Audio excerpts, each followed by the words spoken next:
నమస్తే, నేను ఇందు. రాష్ట్రపతికి గవర్నర్కు గడువు ఎలా విధిస్తారంటూ సుప్రీంకోర్టును ముర్ము ప్రశ్నించినట్టు తెలుస్తుంది. మరి దీని గురించి మాట్లాడడానికి మనతో పాటు సీనియర్ అనలిస్ట్ దుర్గా కుమార్ గారు ఇప్పుడు మనతో ఉన్నారు. నమస్తే సార్. నమస్కారం మా ఇందు మన వీక్షకులు.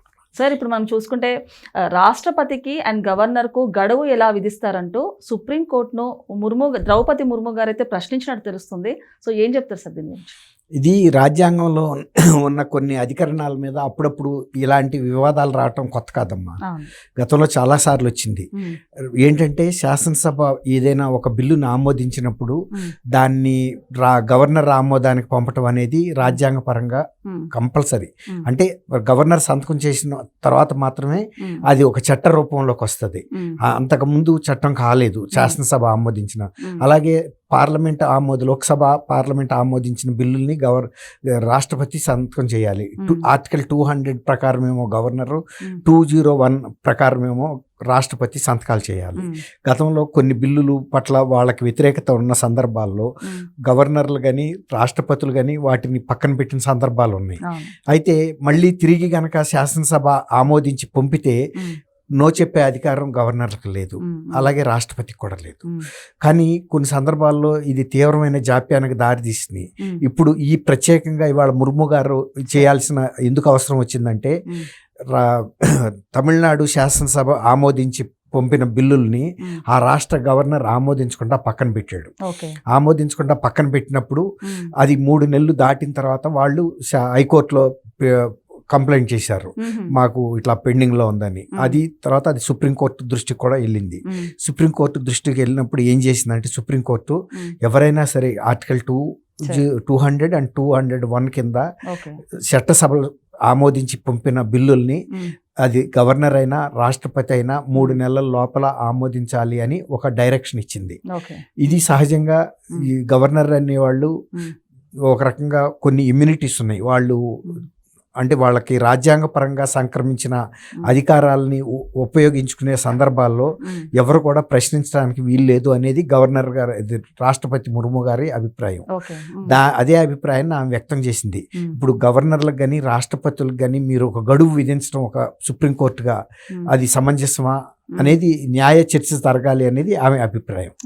అంటే రాష్ట్రపతి అనేవాళ్ళు వాళ్ళ విచక్షణని ఉపయోగించుకునే ఎందుకు ఇచ్చిన ఈ అధికరణాల్లో ఉన్న అధికారాలని సుప్రీంకోర్టు ఒక ఒత్తిడి తీసుకొచ్చి సంతకం పెట్టించడం అనేది అంత కరెక్ట్ కాదు అన్నది ఆమె అభిప్రాయం. ఇప్పుడు దీని మీద ఇప్పుడు కొత్తగా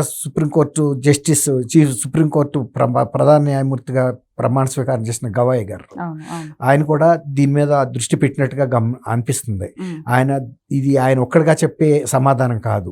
సుప్రీంకోర్టు చెందిన ఫుల్ బెంచ్, అంటే కాన్స్టిట్యూషనల్ బెంచ్, రాజ్యాంగ బెంచ్కి రిఫర్ చేసి వాళ్ళందరూ కూర్చుని, అంటే టోటల్ ధర్మాసనం అంతా కూర్చుంటుంది.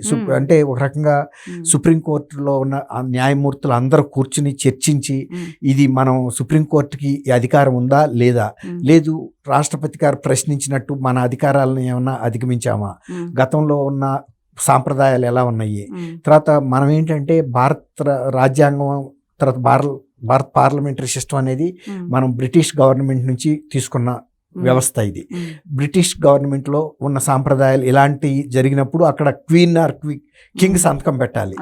అట్లా కింగ్ అని క్వీన్ కానీ ఆ సంతకాలు పెట్టకుండా పక్కన పెట్టేసిన సందర్భాల్లో అక్కడ సుప్రీంకోర్టులు ఏమన్నా నిర్దేశించినయా, ఇవన్నీ కూడా బాగా లోతుగా చర్చించాల్సిన అంశాలు.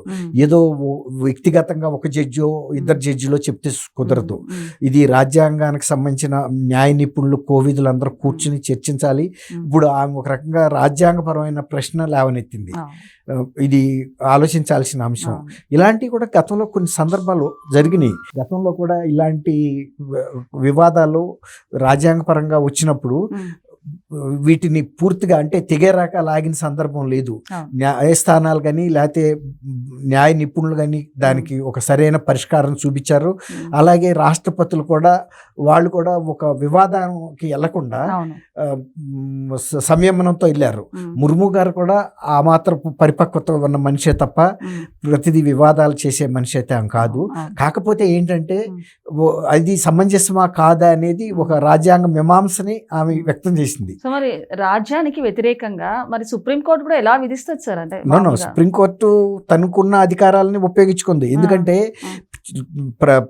చట్టసభలకు కూడా కొన్ని అధికారాలు ఉన్నాయి. చట్టసభలు ఆమోదించిన బిల్లుల్ని కొంతమంది సపోజ్ గవర్నర్లు అందరూ ఫెయిర్ గా ఉన్నారని చెప్పలేము, ప్రెసిడెంట్స్ అందరూ ఫెయిర్ గా ఉంటారని చెప్పలేము. అది ప్రజలకు సంబంధించిన ఒక చట్టాన్ని ఆమోదించినప్పుడు ఒక వ్యక్తిగా గవర్నర్ గా పక్కన పెట్టే అధికారం ఎంత ఉంటుంది. రెండోసారి కనుక ఆమోదించి పంపినప్పుడు సంతకం పెట్టాలని కూడా రాజ్యాంగంలో నిబంధన కూడా ఉంది. అట్లాగే పార్లమెంట్ కూడా అది వర్తిస్తుంది. కాకపోతే ఇప్పుడు ఈ చర్చ వచ్చింది కాబట్టి ఇవాళ పూర్తి బెంచ్ కూర్చుని దానికి సరైన వివరణ కూడా ఇవ్వాలని కొత్త ప్రధాన న్యాయమూర్తి గారు కూడా అనుకుంటున్నట్టుగా తెలుస్తుంది.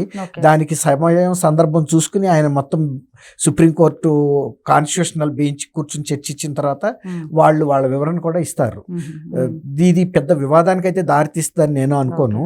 ఆమెకున్న అనుమానాలని నివృత్తి చేయాల్సిన అవసరం అయితే సుప్రీంకోర్టు ఉంది.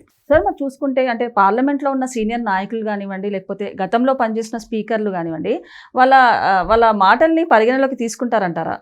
ఏ విధంగా చూడొచ్చు అంటే ఇప్పుడు ఇలాంటి రాజ్యాంగపరమైనటువంటి మీమాంస తలెత్తినప్పుడు సహజంగా మీరు అన్నట్టు ఏంటంటే గతంలో పార్లమెంట్లో ఉన్న బాగా సీనియర్ నాయకులు, సపోజ్ అంతకుముందు 4-5 సార్లు పార్లమెంట్లో ఎంపీలు గాను రాజ్యసభ సభ్యులుగా ఉన్న వ్యక్తులు కానీ, అలాగే రాష్ట్రాల్లో చట్టసభల్లో సీనియర్ గా ఉన్న శాసనసభ్యులు కానీ శాసన మండలి సభ్యులు కానీ, అలాగే గతంలో పార్లమెంట్లో స్పీకర్లు గాను తర్వాత రాజ్యసభ చైర్మన్లుగా వ్యవహరించిన వ్యక్తులు కానీ, అలాగే చట్టసభల్లో స్పీకర్లుగా చేసిన వాళ్ళు కానీ కౌన్సిల్ చైర్మన్స్ గా చేసిన వాళ్ళకు కూడా ఈ పార్లమెంటరీ సాంప్రదాయాల మీద కొంత అవగాహన ఉంటుంది. ఇప్పుడు ఒక పక్కన సుప్రీంకోర్టు కొలేజియం అంటే పూర్తి బెంచ్ ఎలా అనే ఆలోచిస్తుందో, వీళ్ళు ఇటు సైడ్ నుంచి అంటే చట్టసభల వైపు నుంచి ఉన్న పరిమితులు, అట్లా చట్టసభల్లో కొన్ని ప్రజా వ్యతిరేకమైనటువంటి చట్టాలు ఆమోదించిన సందర్భాల్లో స్పీకర్లుగా కానీ లేకపోతే పనిచేసిన వాళ్ళు అది ఆపాల్సిన బాధ్యత గవర్నర్ల మీద రాష్ట్రపతుల మీద ఉంటుంది. అలాంటి అవకాశాలని వాళ్ళు కూడా ఉపయోగించుకోవాల్సిన సందర్భం వచ్చినప్పుడు దీన్ని ఎలా కోర్టులకి తర్వాత గవర్నర్లకి రాష్ట్రపతి అంటే గవర్నర్ అంటే ఫస్ట్ సిటిజన్ ఆఫ్ స్టేట్, రాష్ట్రపతి అంటే ఫస్ట్ సిటిజన్ ఆఫ్ ఇండియా, చాలా హైయెస్ట్ ప్రివిలేజెస్ ఉండే పదవి కదా.